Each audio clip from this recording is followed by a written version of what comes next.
بسم الله الرحمن الرحيم. إن الحمد لله نحمده ونستعينه ونستغفره ونعوذ بالله من شرور أنفسنا ومن سيئات أعمالنا. من يهده الله فلا مضل له ومن يضلل فلا هادي له. أشهد أن لا إله إلا الله وحده لا شريك له وأشهد أن محمدا عبده ورسوله صلى الله عليه وعلى آله وأصحابه ومن تبعهم بإحسان إلى يوم الدين. أما بعد. Ang pagpupuri ay para kay Allah lamang. Pinapapurihan natin siya, inaasahan, hinihingan ng kapatawaran at sa kanya tayo nagbabalik loob. Tayo magpakupkop kay Allah laban sa kasamaan ng ating mga sarili at kalaswaan ng ating mga gawa. Sino man ang gabayan ni Allah ay wala nang makapagliligaw pa sa kanya, at sino man ang pabayaang maligaw ni Allah ay wala nang makapaggagabay pa sa kanya. Tayo sumasaksi na walang ibang tunay na Diyos na karapat dapat sambahin na mas higit pa kay Allah na walang kaparis. At tayo din na sumasaksi na si Propeta Muhammad sallallahu alaihi wasallam ay kanyang alipin at sugo pinadala bilang habag sa atin. Next slide po, Ustad. Amma ba'd, fa innal ahsanal hadithu kitabullah wa khairul hadi hadi Muhammadin sallallahu alaihi wasallam wa syarrul umur muhdathatuha wa kullu bid'atin dalala wa kullu dalalatin finnar. Pagkatapos tunay na ang mainam na salita ay ang aklat ni Allah, ang Quran, at ang pinakamabuting gabay na dapat sundan ng isang Muslim ay wala nang hihigit pa kundi sa gabay na iniwan sa atin ng Propeta Muhammad sallallahu alaihi wasallam o ang kanyang sunnah. Tunay po ang masamang bagay ay mula sa sabi-sabi, at lahat ng sabi-sabi ay imbento, at lahat ng imbento ay kaligawan, at lahat ng mga ligaw ay uhulog ni Allah sa apoy ng impyerno. Nawa ay ilayo tayo ni Allah patungkol dito. Next slide po, Ustad. Noong nakaraang linggo, ating narinig ang patungkol sa paksaing akida.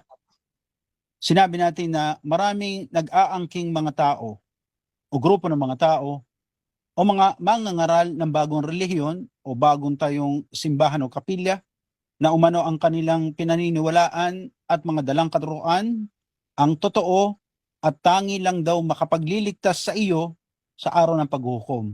Maliban lamang daw na ikay sumali, makitipon, maging miyembro nila, doon ka pa lamang makakakuha ng susi ng kaligtasan. Subhanallah.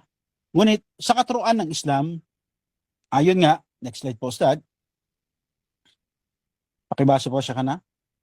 قال شيخ الإسلام ابن تيمية رحمه الله فإذا كان القلب صالحا بما فيه من الإيمان علما وعملا قلبيا لازم ضرورة صلاح الجسد بالقول الظاهرة والعمل بالإيمان المطلق. Sinabi natin na ayon nga kay Shaykh Islam ibn Taymiyyah rahimahullah na ang ating pananampalataya, bago pa yan binanggit niya, fahada i'tiqad ahl firqatun najiyah al-mansura ila qiyamus sa'a ahl sunnah wal jamaah, na ito daw yung ating pinaniniwalaan, na kung saan ayon nga sa binanggit o binasa ng ating ustad na ito ay kailangan na tiyak at panatag ang ating puso, na ayon nga sa mga eskola kailangan walang taraddud, walang pagdududa, walang pag-aalinlangan. Ito ang tinatawag na akida.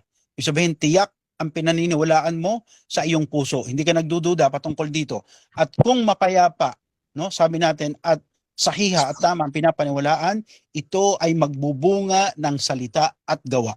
At sabi pa ni Shaykh Islam Ibn Taymiyyah rahimahullah na ang pinaniniwalaan nating ito, ang pinaniniwalaan ng grupong matagumpay na tinatawag natin na Ahl Sunnah wa Jamaah, ito ay mananatili hanggang sa dumating ang pagtayo o yung pag-ihip ng trumpeta sa araw ng paghuhukom. Next slide po, Ustad. Ayan. Sabi natin, bakit ba tayo tinawag na Firqatul Najiyah o grupong matagumpay? Bakit nga ba tayo tinawag na grupong matagumpay? Pakibasa nga o siya ka na. قال الله تعالى وأن هذا صراطي مستقيما فاتبعوه ولا تتبعوا السبل فتفرقوا بكم عن سبيله ذلكم وسعكم به لعلكم تتقون. Ayan. Sinabi ni Allah subhanahu wa ta'ala, bakit nga ba mayroong tinatawag na firqa o firqatun najiyah o grupong matagumpay, Ano ba tong grupo na ito o ano yung mga pagkakagrupo-grupo? Sinabi ni Allah ang kataas-taasan, katunayan, wa inna hada siratal mustaqim, na sinabi ni Allah, ito katunayan, ito ang daang matuwid o kanyang daang matuwid na dapat nating sundan, at huwag sundan ang kaparaanan ng ibang mga grupo na sa inyo ay maglalayo sa aking daanan. Ito ang kanyang ipinag-utos sa atin upang tayo ay maging matuwid. Sa Kabanata Al-An'am, chapter 6, verse 153. Dahil tunay po na ang daming sekta ng relihiyon o grupo na umano'y nagtuturo ng katotohanan. Ngunit malinaw na sinabi ni Allah na ito ang relihiyong Islam, ang kanyang daang matuwid. Daan na magtuturo sa tamang pagsamba sa nag-iisa at tunay na Diyos at maggagabay patungo sa isa sa kaligtasan. Next slide po, Ustad. Na, sinabi natin, ano ba yung tiyak na pinapaniwalaan na ng Ahl Sunnah wa Jamaah? Pakibasa po, Ustad. وهو الإيمان بالله وملائكته وكتبه ورسله والبعث بعد موت والإيمان بالقدر خيره شره من الكتاب العقيدة الواسطية. Yan, na ayon kay Sheikh Islam Ibn Taymiyyah, kaawaan nawa siya ni Allah, na ang ating pinapaniwalaan na tiyak ay ang mga sumusunod. Ang paniniwala kay Allah, paniniwala sa mga anghel, paniniwala sa mga aklat na pinababa, no? Kasi yun ang isa sa mga root word doon, no? Munazzila. Ibig sabihin yung aklat galing sa langit, pinababa. Hindi yung aklat na nandito lang sa lupa, isinulat ng tao. No? Yan ang keyword yan. At mga sugo, at ang pagbangon na mag-uli pagkatapos ng kamatayan, at paniniwala sa qadar o qada wal qadar, mabuti man ito o masama. Next slide po, Ustad. Yan. Sinabi ng mga scholar na ang mga tinukoy o nabanggit ni Sheikh Islam Ibn Taymiyyah sa kanyang aklat na Aqidatul Wasatiyah, kahabagan naman siya ni Allah, ay nakabatay sa kung ano ang naiulat sa Quran at winika ng sugo sallallahu alaihi wasallam. Pakibasa mo, Ustad. قوله تعالى آمن الرسول بما أنزل إليه من ربه والمؤمنون كل آمن بالله وملائكته وكتبه ورسله لا نفرق بين أحد من رسله وقالوا سمعنا وأطعنا غفرانك ربنا وإليك المصير. Dito sinabi ni Allah subhanahu wa ta'ala bilang katibayan sa binanggit ni Sheikh Islam Ibn Taymiyyah rahimahullah sa kanyang aklat na Aqidatul Wasatiyah, na sinabi ni Allah sa Quran, ba'da a'udhu billahi minash shaitanir rajim, naniniwala ang mensahero, si Propeta Muhammad sallallahu alaihi wasallam, sa anumang ibinaba sa kanya mula sa kanyang Rabb, Panginoon. Ang mga mananampalataya, tayong mga Muslim, naniniwala din tayo. Ano ang ating pinapaniwalaan? Naniniwala tayo kay Allah at sa mga anghel at sa mga aklat at sa kanyang mga mensahero, at hindi tayo nagtatangi sa pagitan ng bawat mensahero at ating sinasabi, aming narinig at aming susundin. Ito ang al-qada wal qadar. Patawarin mo kami, aming Panginoon, at sa iyo kami magbabalik. Ito ang huling araw. Ito matatagpuan natin sa Kabanata Al-Baqarah, chapter 2, ayah 285. Next slide po, Ustad. Ganun din mula sa labi ng Propeta Muhammad SAW, kanyang winika, batay sa isang salaysay o hadith. Pakibasa po, Ustad. الرسول صلى الله عليه وسلم في حديث جبريل المشهور بقوله الإيمان أن تؤمنوا بالله وملائكته وكتبه ورسله واليوم الآخر وتؤمنون بالقدر خيره وشره. Maging ang sugo sallallahu alaihi wasallam, sabi natin ito ay tinawag bilang hadithul Jibril dahil ito ay hadith o salaysay na naiulat na magtungo sa kanya si Jibril. Sabi nga ni Imam An-Nawawi sa kanyang hadith na la ra'ahu safar, na hindi nabakas man lang nakita ang taong ito na siya'y naglakbay, no? Na kung saan napakaitim ng buhok, napakaputi ng suot, at ito'y lumapit sa Propeta Muhammad sallallahu alaihi wasallam, dinikit ang kanyang tuhod sa tuhod ng Rasul sallallahu alaihi wasallam, tapos sinawag niya, ya Muhammad, no? Kaya sabi natin, nagtaka ang mga sahaba radhiyallahu anhum, ang isang taong dayo tumungo sa Rasul dire-diretso at nagtanong at tinawag siyang ya Muhammad, kasi ang mga sahaba radhiyallahu anhum ay hindi nila ina-address, tinatawag ang Propeta Muhammad sallallahu alaihi wasallam bilang ya Muhammad. Ang tawag nila ya Rasulullah, ya Nabiyullah. Kaya nagtaka sila sa lalaking ito, no? Tinanong si Propeta Muhammad sallallahu alaihi wasallam, ya Muhammad, akbarni alal iman. Sabi niya kay Propeta Muhammad sallallahu alaihi wasallam, balitaan mo kami patungkol sa iman. At kanyang sinabi, al-iman, no, ang iman daw ay ang maniwala ka kay Allah maniwala ka sa mga anghel, maniwala ka sa mga aklat, sa kanyang mga sugo at huling araw, at maniwala sa qadar, mabuti man o masama. Kaya ito ay batayan na ating makikita, mapapatunayan na ang ating pananampalataya ay nakabase sa sinabi ni Allah at sinabi ng sugo ni Allah sallallahu alaihi wasallam. At ang mga salafatu salih tulad ni Shaykh Islam Ibn Taymiyyah rahimahullah, no? Kahabagan nawa siya ni Allah. Ang isa sa mga religyoso na nabuhay ng unang kapanahonan ay nagsasabi na nakabatay sa Quran at Sunnah. Kaya tinanong ang mga salafatu salih kung ano ang relihiyon, sinabi nila, qala Allah wa qala Rasul. No, ano daw ang relihiyon? Ito ay ang sinabi ni Allah at sinabi ng propeta. At nang sila'y tanungin, ma huwa adillah? Ano daw ang katibayan sa reliyong ito? Qala Allah wa qala Rasul. Kaya dito ang pakialam lang natin kung ano ba ang sinabi ni Allah at ang sinabi ng propeta. Kaya ang tiyak na pinapaniwalaan natin sa Islam na tinukoy o binanggit ni Shaykh Islam Ibn Taymiyyah rahimahullah sa kanyang aklat na Aqidatu Wasitiyya ay mismong binanggit ni Allah sa Quran at winika ng propeta Muhammad sallallahu alaihi wasallam sa kanyang hadith. Next slide po, Ustad. Kaya sa mga ebidensyang nabanggit, walang pagdududa, walang pagtanggi na ito nga ang ating akida, na ito ang doktrina ng Islam, na ito ang pinapaniwalaan ng tiyak ng mga Muslim. At ito ay hindi magbabago, hindi mababawasan, hindi madadagdagan hanggang sa magunaw ang mundo. Next slide po, Ustad.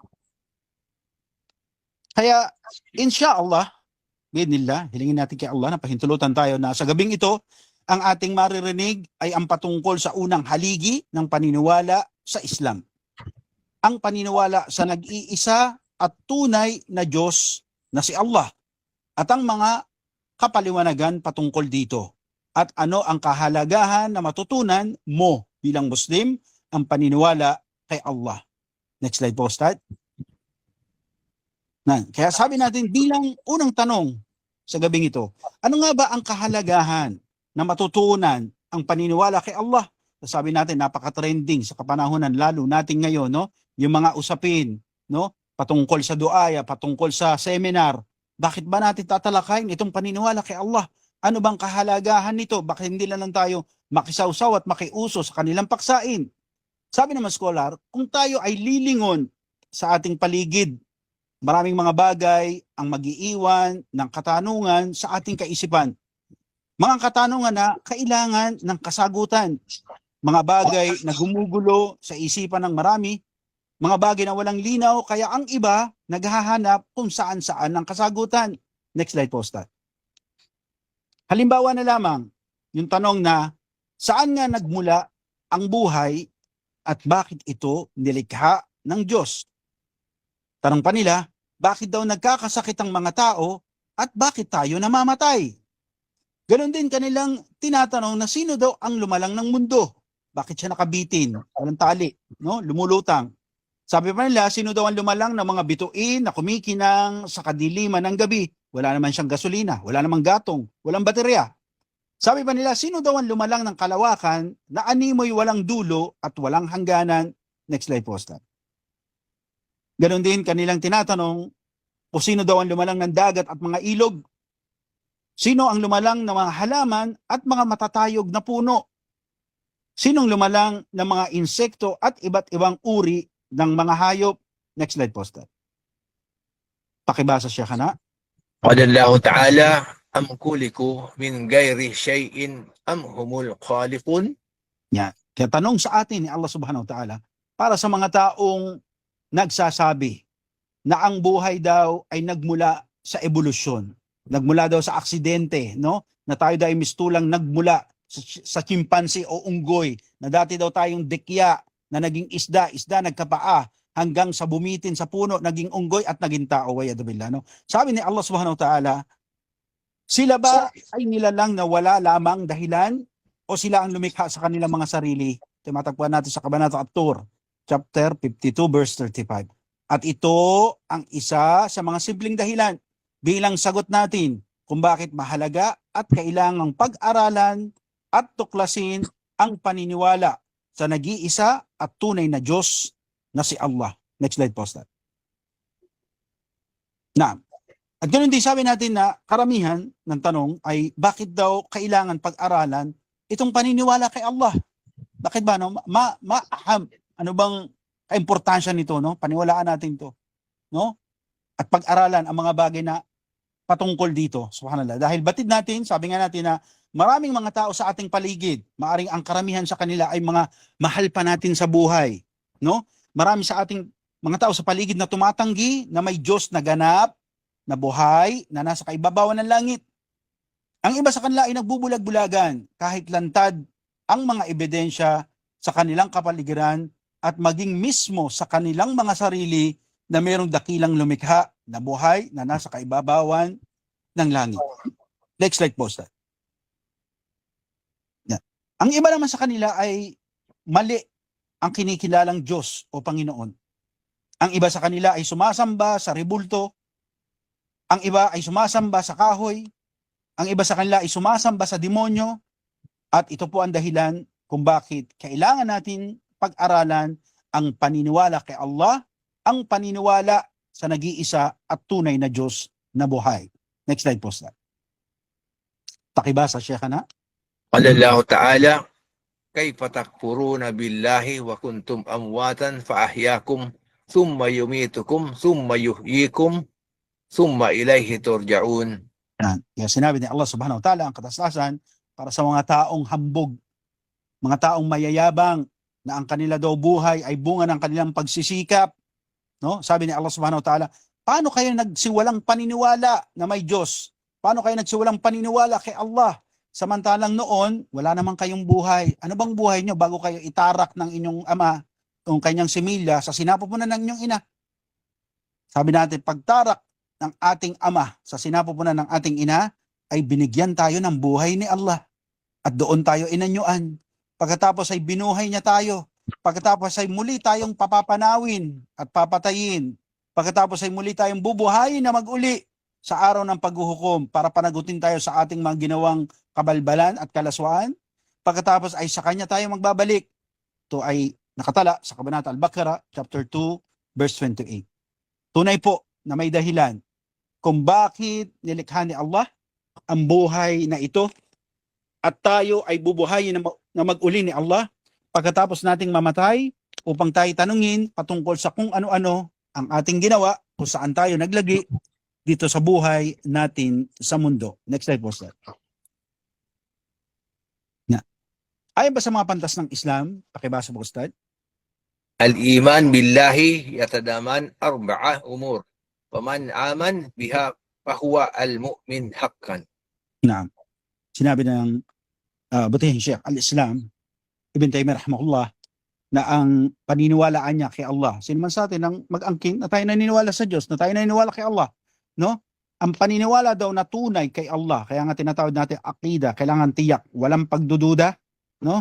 Sa kanyang pinapaniwalaan, kung tunay daw tayong nag-aangkin, ikaw, ako, sila, naniniwala tayo kay Allah, ito ay meron daw 4 na bahagi o meron siyang 4 na haligi para masabi mo na tunay kang naniniwala sa Diyos, tunay kang naniniwala kay Allah. Sabihin, meron siyang 4 na haligi. No, meron kang dapat bagay na ito ay dapat mong tuparin, no, sa iyong mga sarili o sa ating mga sarili para masabi natin na tunay kang ako naniniwala kay Allah. Next slide po, Ustad. Ang una dito, pakibasa, Sheikhana. Al-awwal, al-iman bi wujudillahi ta'ala. Yan. Ang number 1 sa lahat, ang paniwalaan mo, naniniwala ka may Diyos, naniniwala kay Allah, paniwalaan mo ang pagiging ganap ni Allah. Ano ang kahulugan nito? Na siya po ay buhay, walang hanggan, at kailanman hindi namatay. Kaya kung tunay ka naniniwala sa tunay na Diyos, tunay ka naniniwala kay Allah, dapat mong paniwalaan na ang Diyos mo'y hindi namatay. Next slide po, Ustad. Pakibasa po, Sheikhana. Qala Allah Ta'ala, Allahu la ilaha illa huwal hayyul qayyum la ta'khudhuhu sinatun wala nawm. Yeah. Sinabi na lang katasasan, si Allah, walang Diyos maliban sa Kanya, ang walang hanggang buhay. Hindi siya tinatamaan ng antok at hindi natutulog. No? Kabanata Al-Baqarah, chapter 2, verse 255. Sabi nga ng mga scholars ng Islam, kung ang Diyos mo'y namatay minsan, o namatay ng 3 araw muling nabuhay, hindi ang tunay na Diyos. Dahil ang tunay na Diyos ay hindi namamatay. Ayon nga sa ibang mga skola, kahit sa bangungot, kahit sa panaginip, ang Diyos ay hindi namatay. Dahil ang Diyos ay walang hanggang buhay. Next slide po, Sir. Pangalawa, pakibasa po, Sheikh na. الثانية الإيمان بربوبيته تعالى أي بأنه وحده الرب لا شريك له ولا معين. Na sabi ng butihing Sheikh nito. Pangalawa, ang kondisyon para masabi mong ako nga'y tunay naniniwala sa nag-iisa at buhay na Diyos, naniniwala ka kay Allah, dapat mong paniwalaan, pangalawa, no, na si Allah ay siyang Panginoon ng sangkalikaan. Siya ang Rabbul Alamin. No? Dapat mo siyang paniwalaan na siya ang Rabbul Alamin, na siya ang nag-iisang Panginoon na wala siyang kaparis at sa kanya ay walang katulad. No? Kaya sabi natin, wala tayong ibang tinatawag ng Panginoon sa Islam. Hindi natin tinatawag si Isa bilang Panginoong Jesus. Hindi. No? Si Allah lang. Dahil siya ang meron lang karapatan, no, na i-address, na tawagin na siya ang Panginoon. Next slide po, Stat. Sabi nga natin, ang salitang Rabb, no, sabi natin napakakipot, napakaliit kung ito ay i-translate lang natin bilang Panginoon. Kasi ang kahulugan ng Rabb, sabi nga natin sa wikang Tagalog, ay tumutukoy sa isa na merong kapangyarihang lumikha mula sa wala. No, ano ba ang binigay na example dito mga skola? Halimbawa yung karpintero. Karpintero lumilikha gamit ang lagare, pako, no, sabi natin martilyo, meron siyang kagamitan. No, ang Rabb, lumilikha siya mula sa wala. Sinasabi niya lamang kun fayakun, maging at aging. Wala siyang effort, no? Wala rin siyang materialis na ginagamit, subhanallah, no? Ang Rabb ay tumutukoy din sa isa na nagbibigay ng buhay at kumukuha o bumabawi nito. At siya rin, ang Rabb, ang nagbibiyaya at bumabawi ng biyaya. At sabi pa sa ibang mga tafsir, siya din nagbibigay ng paghahari at bumabawi ng paghahari. Next slide po, Stat. Pakibasa siya ka na. قال الله تعالى ذلكم الله ربكم لا إله إلا هو خالق كل شيء فاعبدوه. Na, sinabi na lang, katastasan, siya si Allah, ang inyong Panginoon. Walang Diyos maliban sa Kanya. Lumikha ng lahat-lahat ng bagay.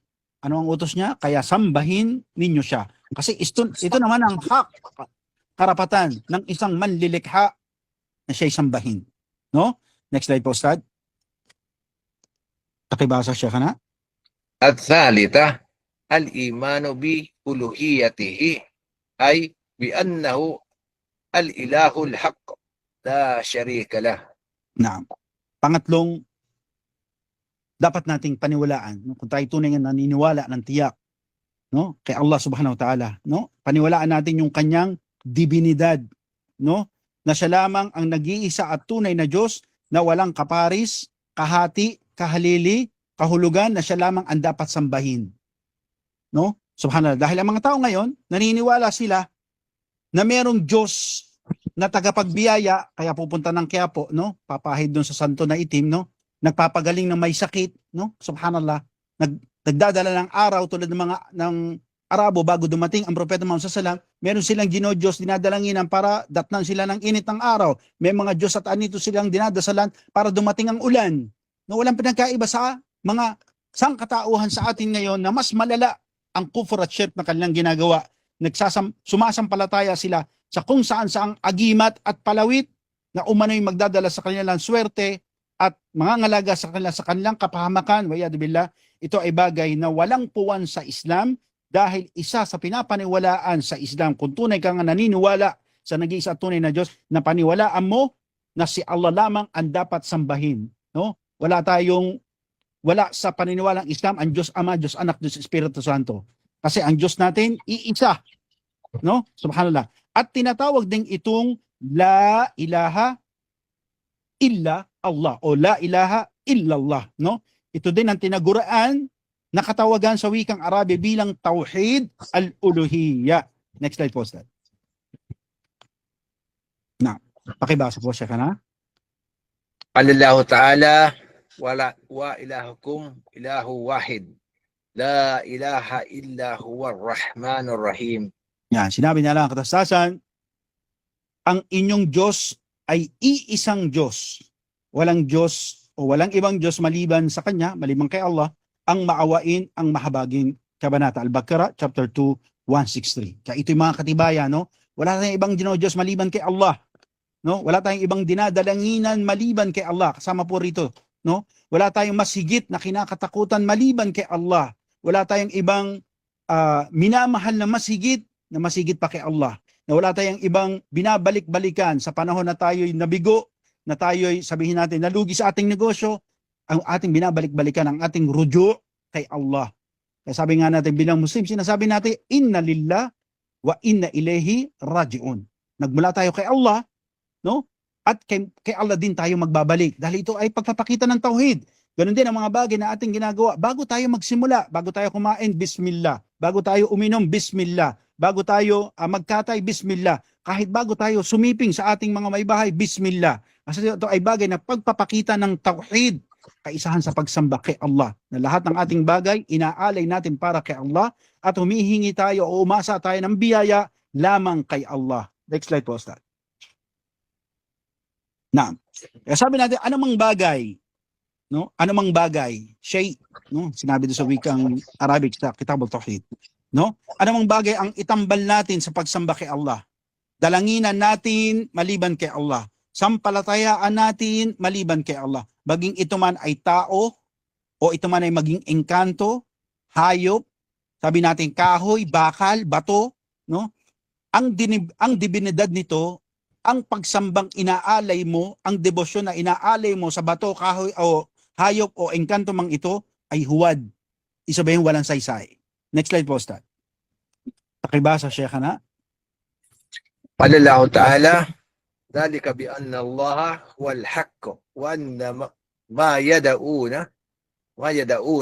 من دونه هو الباطل وأن الله هو العلي الكبير. Sinabi nila katastasan, dahil si Allah ang totoo o tunay. At sino man ang kanilang tinatawagan maliban sa kanya ay huwad, no? Batil, huwad, no? Subhanallah. Next slide po, Ustad. Kaya sabi natin, ang mga tinatawagan ng mga taong ito, no? Yung iba pupunta pa ng Antipolo, pupunta pa ng Grotto, aakit ng napaka-anong hagdanan, yung iba pupunta pa ng Baguio, Wayadabilano. Ang lahat ng itong kanilang pinaggagawa, ang lahat ng lugar na kanilang pinupuntahan, ang lahat ng kanilang tinatawagan, inaalayan ng bulaklak, panalangin at etc., ito'y huwad. Sabi nga, at kanilang pinangalanan itong kanilang mga Diyos-Diyosan, no? Nayari sa bato, kahoy, bato, sabi natin, o kaya bakal, o kaya sabi natin na ito'y inanyuan na itsurang hindi natin malaman kung kabayo o kaya kambing, no? Subhanallah, o elepante. Lahat ng ito na kanilang dinadalanginan at pinangalanan nila ng mga Diyos-Diyosan, walang karapatang sambahin. Tulad halimbawa na lamang sabihin natin ni Buddha, ni Krishna, ni Baphomet, no? Yung Diyos ng mga satanista, Jesus na anak ni Maria, Diyos Ama, Diyos Anak, Diyos Espiritu Santo, ako nga, Eli, no? Subhanallah. Lahat ng ito ay huwad. Pakibasa po. Next slide po, Ustad muna. Next slide. Pakibasa po siya ka na. In hiya illa asma'us sammaytumuha antum wa aba'ukum ma ansalallahu. Okay, now. Sabi ni Allah subhanahu wa ta'ala na sila lamang, no? In hiya, lahat ng ito, sila, ay mga pangalan lamang, illa asma, mga pangalan, na inimbento ninyo at ng inyong mga ninuno. Ganun naman tayo, no? Bakit ba tayo nakagisna na tayo Kristiyano? Hindi naman natin to pinili. Di ba? Sabi nga natin, sanggol kayo, dinala kayo sa simbahan, no? Pinirit ng pari yung ilong nyo, sabay binuhusan kayo ng tubig at sabi, Kristiyano ka na, sabay siningil ang magulang mo ng bayad. Subhanallah, no? Ang mga pangalan na natutunan nyo, na minana nyo sa mga magulang lolo at lolo nyo at tatay ng lolo nyo, lahat to ay mga hango, mga hiram, na wala namang karapatan silang sambahin. Subhanallah, no? Kaya ito ay mga walang karapatan sa pagsamba. Next slide po, Ustad. Pakibasa mo, siya ka na. الرابع الإيمان بأسمائه وصفاته. Na. Pang-apat, sinabi natin, no, yung paniniwala sa kanyang pangalan at katangian. Naniniwala ka sa nag-iisang tunay na Diyos ng buhay? Niniwala ka kay Allah? Dapat mong paniwalaan ang kanyang mga magagandang pangalan at katangian. Ito ay tinatawag na Asmaul Husna. Merong paksain dito na mashallah, no, tinatalakay natin ang ating buting Sheikh na 99 names of Allah, no? Dapat nating pag-aralan, matutunan din natin to, no? Kasi kung ito ay hindi natin matututunan, kulang ang ating iman. Ayon sa mga ulama, no? Bakit? Kasi hindi natin masyadong kilala ang ating Panginoon, no? Sabi pa ng mga scholar na itbat fi asma'ihi wa sifatihi. Kailangan natin patunayan ito, no? Ang paniniwala sa mga pangalan at katangian ni Allah na kung saan ay kinumpirma mismo ni Allah, initbat mismo ni Allah sa kanyang aklat sa Quran, at initbat at pinatunayan at binagyan diin ng Propeta Muhammad sallallahu alaihi wasallam, no? Next slide po, Ustad. Nakibasa siya ka na? قال الله تعالى ولله الأسماء الحسنى فدعوه بها. Yan. Sinabi niya lang katasasan, at kay Allah ang mga pangangalang magaganda at mga katangian. Kaya manalangin kayo na gamit ang mga ito. Ito'y malinaw na pag-uutos sa atin ni Allah subhanahu wa ta'ala na jais, no? Pwede, mubah, allowed sa atin na magdua tayo kay Allah gamit yung kanyang magagandang pangalan, no? Gamit yung mga magagandang pangalan. Hindi tayo gagamit ng sa ngalan ni Jesus, amen, no? Astaghfirullah. Hindi yung pinag-utos sa atin. Si Allah subhanahu wa ta'ala, marami siyang magagandang pangalan na mismong binanggit niya at binigyan niya ng diin sa Quran. Halimbawa, Ar-Rahman, Ar-Rahim, Al-Ghafur, Al-Wudud, at iba pa, na pwede natin gamitin ito sa pananalangin at pagsusumamo sa Kanya. Ngunit ayaw nga kay Sheikh Al-Badr, hafidahullah, kailangan tama yung ating paggamit. Kasi kung mali yung magagandang pangalan na paggamit natin na paghiling at pagtawag sa Kanya, ito ay tinatawag nila na makruh na paraan ng pagtawag o hindi tama o hindi mabuting kaparaanan. Halimbawa, sasabihin natin na tayo hihingi ng rahma ni Allah. Hihingi tayo ng Kanyang habag o awa. Pwede ba yung sasabihin, Ya Shadidul Iqab, o ikaw na masidhing magparusa, kaawaan mo ako. So hindi siya akma. No? Hindi siya akma. Para kang humihingi ka ng tulong, halimbawa sabihin natin, humihingi ka ng tulong sa barangay pero nasusunog yung bahay mo. Do dapat sa bumbero ka tatawag. No, kailangan akma siya, no? I hope nakuha tong bagay na to. Next slide po, Ustad. Now, so sinabi natin sa pagtalakay patungkol sa magandang pangalan ni Allah, ay marami ang naliligaw dito, nabubuslo, no? Nagkakamali dahil sa pag-unawa at paraan ng pagpapaliwanag. Ang iba sa kanila ay lumalabas sa katuroan ng sunnah. Kaya ang maikling kapaliwanagan nito, ang mga sumusunod ay dapat nating iwasan. Next slide po, sir. Ang una na dapat nating iwasan sa pagpapaliwanag at pag-unawa sa magandang pangalan ni Allah, una, yung tinatawag natin na pagsira o tahrif. Sabi natin, ang mga mu'tazila, no? Sabi natin, ang mga jabariya, maaring bago to sa inyong pandinig, no? Ito yung mga nag-aangking Muslim ng unang kapanahunan na nangaligaw-ligaw dahil sa pag-unawa nila sa magandang pangalan ni Allah subhanahu wa ta'ala, at ganun din sa pag-unawa sa qada wal qadar ni Allah subhanahu wa ta'ala. Kaya dapat natin pagkaiwasan una, no, sa pag-aaral at pagpapaliwanag at pag-unawa sa pangalan magaganda ni Allah ay ang tahrif o pagsira. Pagsira o pag-iba sa ibig sabihin na pakahulugan ni Allah sa Quran at pakahulugan ng Propeta Muhammad SAW mula sa Sunnah, no? At tayo malalayo sa tunay na kahulugan nito at kung ano yung nais ipahiwatig nito. Na upang patunayan lamang, sabi natin, ang iba kasi nagpapaliwanag para lamang makuha yung loob ng mga taong nakikinig sa kanya, no? Para lamang mapaganda yung kanyang paliwanag, subhanallah, gumagamit siya ng mga bagay na halimbawa na hindi naman nagmula sa Quran at di nagmula sa Sunnah ng Propeta Muhammad SAW. Sinisira nila yung pangalang magaganda ni Allah subhanahu wa ta'ala sa paraan ng pagpapaliwanag, subhanallah, na ito ay mali at nakakatakot, no? Halimbawa, sabi natin, pagsasabi na si Allah daw may kamay, no? At ito napatunayan, sabi natin, mula kay Propeta Muhammad SAW, pinaliwanag niya to, initbat niya to na si Allah ay may kamay. Sabi nga sa Hadith al-Qudsi na sinabi ng kanyang Panginoon, sinabi ni Allah, na dadakutin niya ang mga planeta, no? At kalangitan sa araw na iyon, araw ng paghuhukom. At magsasabi si Allah subhanahu wa ta'ala, Aynal mulukad dunya. Nasa ng mga naghahari-harian sa mundo. No? Ibig sabihin, papatunay na meron siyang kamay.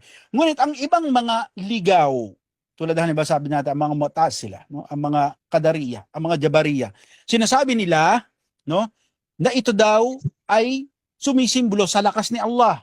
Kasi daw, hindi raw pwedeng may kamay si Allah. Subhanallah, tinatanggi nila, no? Sinisira nila yung tunay na kahulugan nito. Next slide po. Na.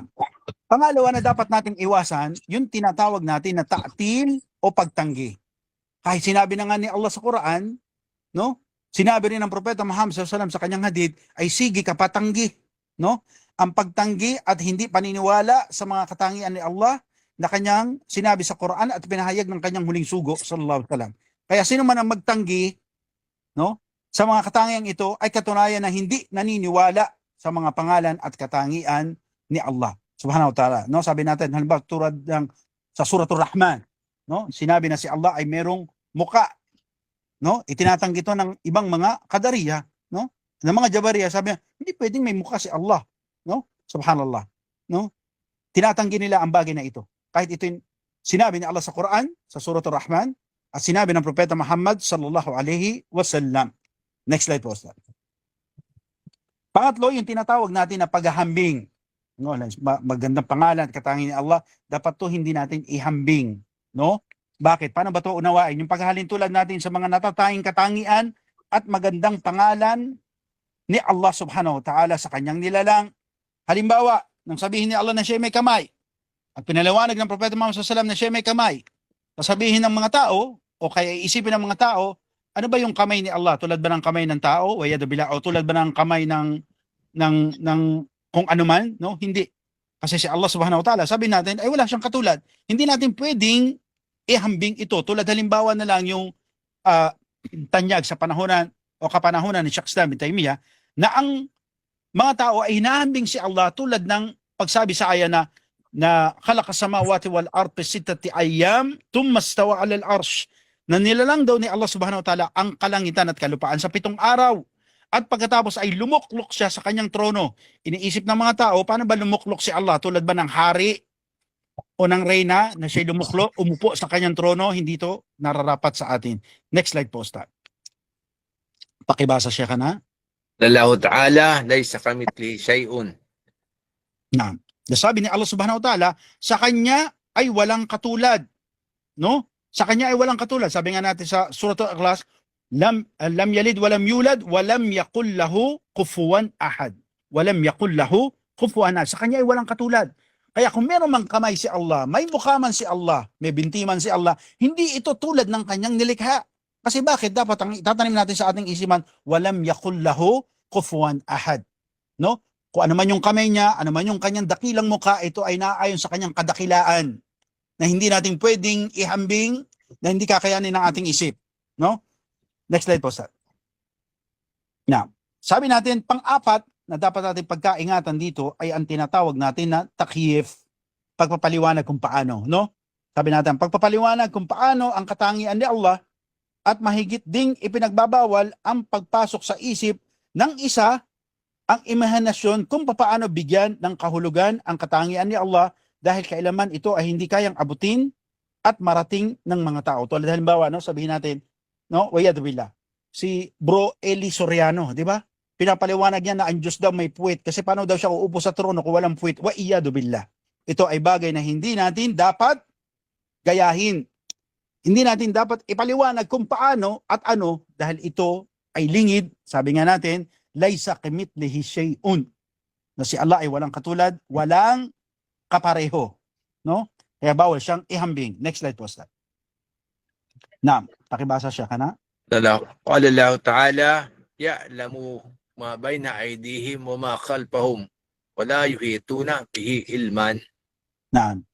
No, sabi ni Allah subhanahu wa ta'ala, dahil bakit natin hindi kayang ipaliwanag, no? Subhanallah. Kasi kailanman ang ating isip ay merong hangganan, no? Kaya nga sabi natin, ang mga tao, tignan nyo ha, lalo ngayon sikat na sikat, ang sakit na ito.